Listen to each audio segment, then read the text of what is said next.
Take our lead. Let's help you make your mark.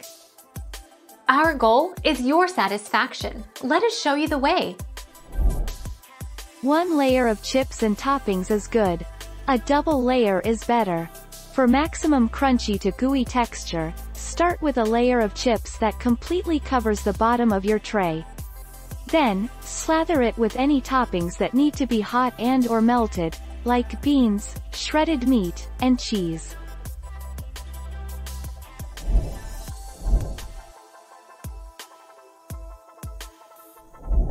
Take our lead. Let's help you make your mark. The platter is then put into a broiler or microwave to cause the cheese to melt. The platter is then covered with the cold toppings, shredded lettuce, tomatoes, salsa, jalapenos, etc., and served immediately. Thank you for watching. Please subscribe and hit the bell notification.